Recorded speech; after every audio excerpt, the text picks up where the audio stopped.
E tash jemi rikëthy përsëri në studio dhe pjesën e fundit të emisionit mëngjesit flasim e nisim me një bisedë tjetër dhe ndrojmë temën në fakt se do të flasim pak për sport, për Kosovën kundër Suedis dhe po ashtu për kualifikimet për kampionatin botror 2026 apo jo, apo që do të mbahen në vitin 2026 se unë nuk jam shumë e mirë në sport, por kush është i mirë është këto mysafir sot në studio që ky mysafir është Dilaver Polise nga Koha Vizion. Mirë mëngjesi Dilaver. Mirë se na ke ardhur, shqyr që ke ardhur me full drejt për sport që duhet. Na trego pak për lojën Kosovë edhe Suedi, ku do të mbahet, çka pritet tash sonte prej kësaj loje? Po, në orën 20:45 sonte Kosova do të ketë njërin prej përballjeve më të vështira, nëse mund të them, dhe më të rëndësishme të këtij cikli kualifikues të kampionatit botror 2026, që vitin tjetër organizohet në Kanada, Meksik dhe SBA.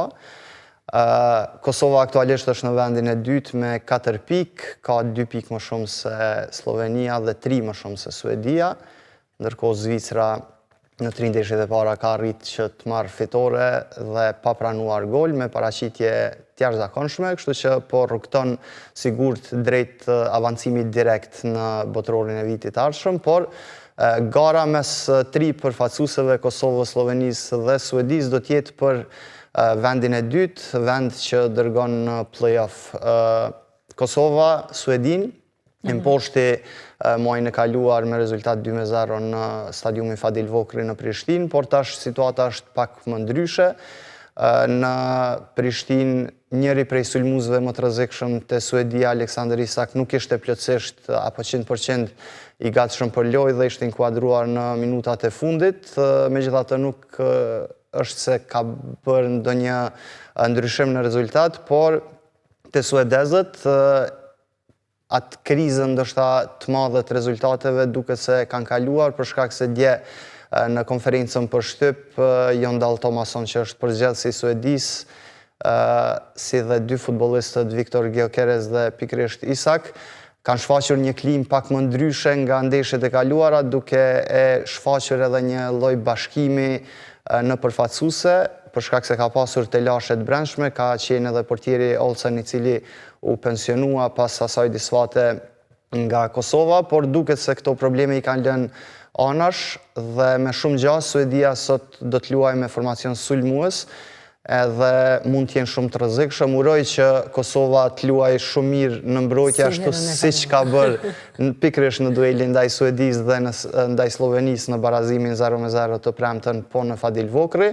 edhe të funksionojë ajo faza defansive edhe të funksionojë normalisht edhe kundër sulme siç e kemi parë në fitoren ndaj Suedisë. Pra do të ketë edhe mungesa, ky është lajm i keq për Kosovën, për shkak se Lumbard Dellova nuk ka arritur që ta sanojë një lëndim që e ka pasur.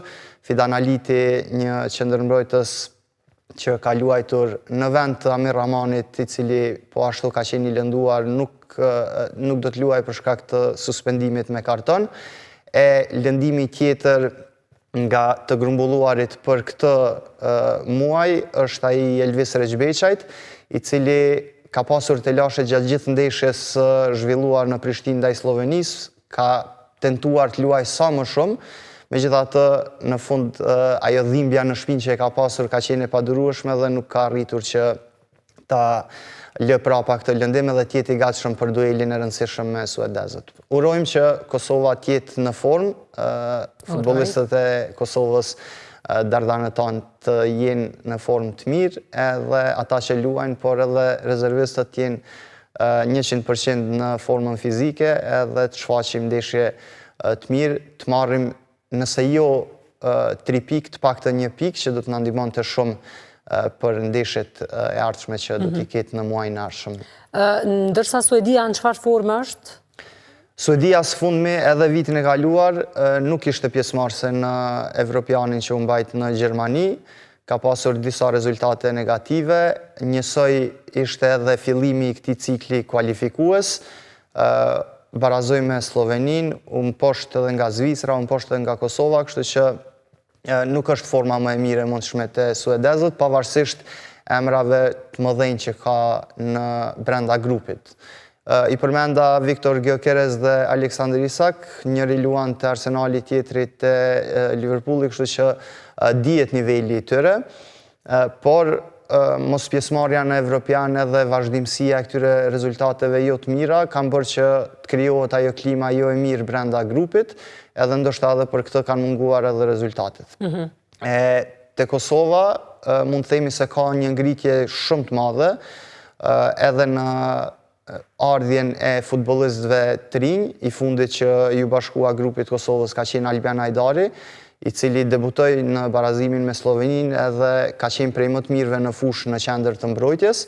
Është futbollist i Hoffenheimit, njësoj siç luan edhe Fisnik Aslani dhe Leon Avdullahu tek kjo skuadër.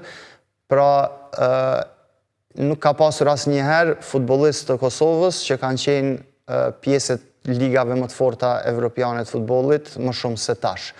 Pra edhe konkurrenca brenda grupit është rritur mjaft shumë edhe kjo ka bërë që normalisht edhe të rriten apetitet për të synuar ndoshta edhe kualifikimin në kampionatin botror. Nga vendi i parë që çon direkt në Kanada, Meksik dhe SBA do të jetë vështirë për shkak se Zvicra ka shfaqur nivel dukshëm më të lartë se përfaqësuesit e tjera. Nga vendi i dytë, gjasat janë reale që shkojmë në play-off. Më pas ndeshjet e play-offit do të luhen në një formë turneu, do të ketë gjysmë finale edhe finale, kështu që... Po këtu kanë edhe pak muaj koha për me u vendosë, sepse Kosova e pas ka edhe një lojë tjetër, a një ndeshje tjetër.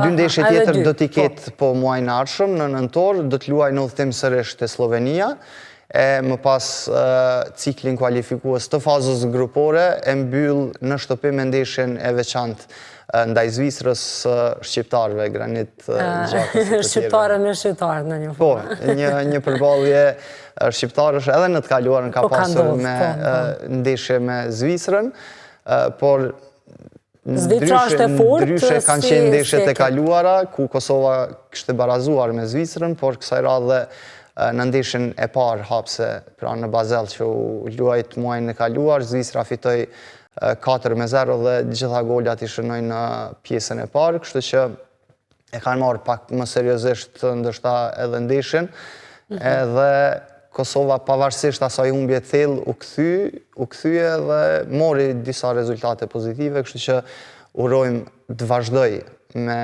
të njëjtat rezultate edhe në ndeshjen e sonte ndaj Suedisë. Uroj, sipas parashikimeve tua, ku mundet me qenë sot Kosova, në çfarë rezultate mundet me përfundu kjo lojë? Unë do të kisha dëshirë të fitojmë normalisht, po...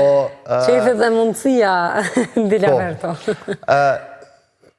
Kështu, nëse e shohim këtë mobilizim të suedezëve, edhe duke marrë parasysh se vetëm fitoria u kryen punë, atëherë shoh një ndeshje shumë të vështirë të Kosovës sonte, por ajo kërkesa që e kanë suedezët për fitore mund të shërbej dardanëve që të luajnë sa më mirë në kundërsulme, edhe mbetet shihet se cilët futbollist do të jenë në fushë sonte, por besoj se përgjithësi Foda do të luajë sërish me formacion pak më të tërhequr prapa, edhe t'i shfrytëzoj ato momente që do t'i shfaqen ndoshta gjatë ndeshjes në kundërsulme, edhe urojmë që t'i shfrytëzoj. Në ndeshjen ndaj Slovenisë në Prishtinë, Vedat Muriqi ka pas një rast në fillim të ndeshjes, përpaksa nuk realizoi, por prapa nuk është se është rrezikuar shumë. Normalisht slovenët kanë pasur momentet e tyre, por në formë kanë qenë e gjithë vija e mbrojtjes, por edhe portieri Arjanet Muriq që ushqua me disa pritje.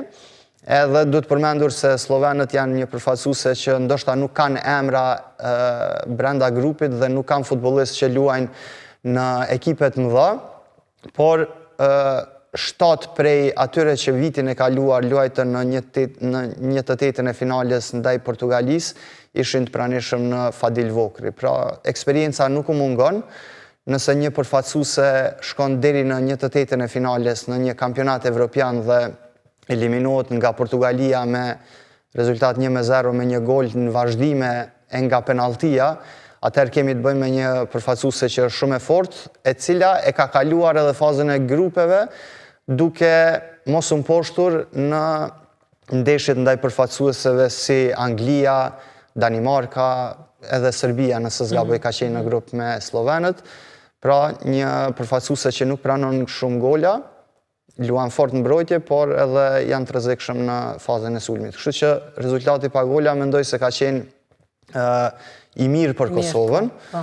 Ndonë se neve si tifoz nuk na pëlqen ajo loja defansive, po, sepse kemi qef ta kemi topin edhe të luajmë sa më shumë në fazën ofensive, megjithatë ndonjëherë duhet të luash edhe mençur për të arritur rezultat pozitiv edhe për të synuar diçka më shumë. Atëherë, në qoftë se ne përmendëm këtu deri tash dhe uroj që Kosova ka me pas shumë suksese edhe të paktën të ketë disa gola të shënuara në mënyrë që të rrisin edhe pikët ekipi i Kosovës. Ka edhe shumë rëndësi, ne si tifoz, çka jemi edhe çka bëjmë, po besoj gjatë kohës lojës. Kjo lojë zhvillohet me tifoz të pranishëm aty, apo jo, edhe në Suedi sonte. Në Suedi po ashtu ka shumë kosovarë, shqiptar, po besoj që edhe aty ka me marrë pjesa, do t'jenë pranishëm. Me siguri do t'jenë në numër të madh, besoj, në stadiumin ku do të luhet ky ballafaqim në Göteborg. Njësoj si në çdo stadium në Evropë ku përkrahja e Kosovës dhe Shqipërisë nuk mungon asnjëherë. Ka shqiptarë, kështu që besoj se edhe në Suedi do të kemi përkrahjen nga tribunat. Do të kenë futbollistët përkrahje. Kjo ja pak edhe motiv edhe djemë aty që me lujtë dhe me jap maksimumin e tëre në këtë ndeshje. Kur shohin se ka tifoz shqiptar në stadium, çdo futbollist, të gjithë ata që kanë luajtur futboll e dinë që përkrahja nga tribunat është shumë e rëndësishme. Atëherë flasim pak edhe për Shqipërinë, ndeshjen e kaluar Shqipëri-Serbi, jo vetëm një ndeshje futbolli, por ne edhe shumë tepër se sa vetëm një top, një futboll, një fush, një histori pak më e gjatë, Shqipëri-Serbi, Kosovë-Serbi, po ashtu. Çfarë do me thënie pat kjo, çysh përcollet po ashtu jo, ka pas një fest marament se edhe këto në Kosovë po ashtu edhe në Shqipëri. Një rezultat shumë i mirë. Çdo vend ku është folur shqip ka pas fest madhe pas ndeshjes të së shtunës që u zhvillua në Leskovec. Për Shqipërinë ka qenë ndeshje ndoshta më e rëndësishmja. Këtë kanë pranuar edhe vetë futbollistët deri tash në këtë cikël kualifikues. Më e rëndësishmja edhe vetë futbollistët e kanë pranuar një gjë të tillë, por përgjithësi Silvinjo ka thënë se deri te kjo ndeshje me Serbinë, ndeshja fitoria ndaj Letonisë ka qenë më e rëndësishmja. Pra, sipas tij, ai shkon ndeshje pas ndeshje. E ka vlerësu fitoren ndaj Letonisë, më pas ka thënë se nëse e mposhtim ose marrim rezultat të mirë ndaj Serbisë, atëherë ndeshja ndaj Andorrës së ardhshmja do të jetë më e rëndësishmja, kështu që edhe Shqipëria është në të njëjtën situatë, ndoshta pak më mirë për shkak të asaj fitore dhe shkëputjes në 4 pikë për vendin e dytë. Edhe Shqipëria do të luftoj për vendin e dytë në grup që dërgon në play-off. Për shkak se Anglia është në pozitën e parë, ka gjitha fitore nga 5 ndeshjet që i ka luajtur, edhe me shumë gjatë do të asiguroj edhe kualifikimin direkt nga vendi i parë. Ta Shqipëria me atë gol që e realizoi Rejmanaj, ka qenë një mbrëmje shumë emocionuese, ka qenë fitore historike, madhështore, fest ka pas në çdo vend ku është folur shqip, edhe kjo tregon mosmiri edhe rëndësinë që e ka pasur përveç rrafshit tjetër edhe në rrafshin sportiv kjo fitore në Leskovec, edhe është shënu 3 pikëshi fal Rejmanajt, i cili po në ndeshjen ndaj Serbisë kishte humbur një penallti në minutën e parë shtesë të pjesës së parë. Edhe pikërisht, ndoshta si për rasti, Manaj ka realizuar gol në të njëjtën minutë edhe në veç se goli ka qenë i jashtëzakonshëm. Edhe ajo festa me shqiponj në Leskovec ka tërbuar në një farë mënyrë edhe mediumet në Serbi, edhe pas ndeshjes që kanë thënë se kjo fitore ka qenë shumë e turpshme, pas ndeshjes me njerë ka dhëndërheqje dhe përgjithësi Serbisë Stojkovic, kështu që gjithçka ka shkuar në favorin e Shqipërisë, në favorin e kuqezimeve. Nisër do të kenë një miqësore me Jordaninë, e më pas në muajin ardhshëm do të kenë edhe 2 ndeshje të tjera kualifikuese. Kështu që urojmë edhe Shqipëria që të arri atë suksesin bashkë me Kosovën edhe të shkojnë të shpresojmë edhe të shkojmë në botrorin e vitit. Po që gjasat qenë kanë mira edhe me Shqipërinë edhe me Kosovën, të dyja sa njëra sa tjetra, po kanë edhe rezultatet mira dhe të suksesshme. Uroj që t'jetë kështu edhe në vazhdimsi, edhe uroj që pastaj të takohemi edhe pas shumë ndeshjeve të tjera, po edhe flasim një herë për kampionatin botror. Dilavel, faleminderit për këto detaje, faleminderit për këto informata, shumë kënaqësi që të pata në studio. Faleminderit, kënaqësia. Gjithashtu.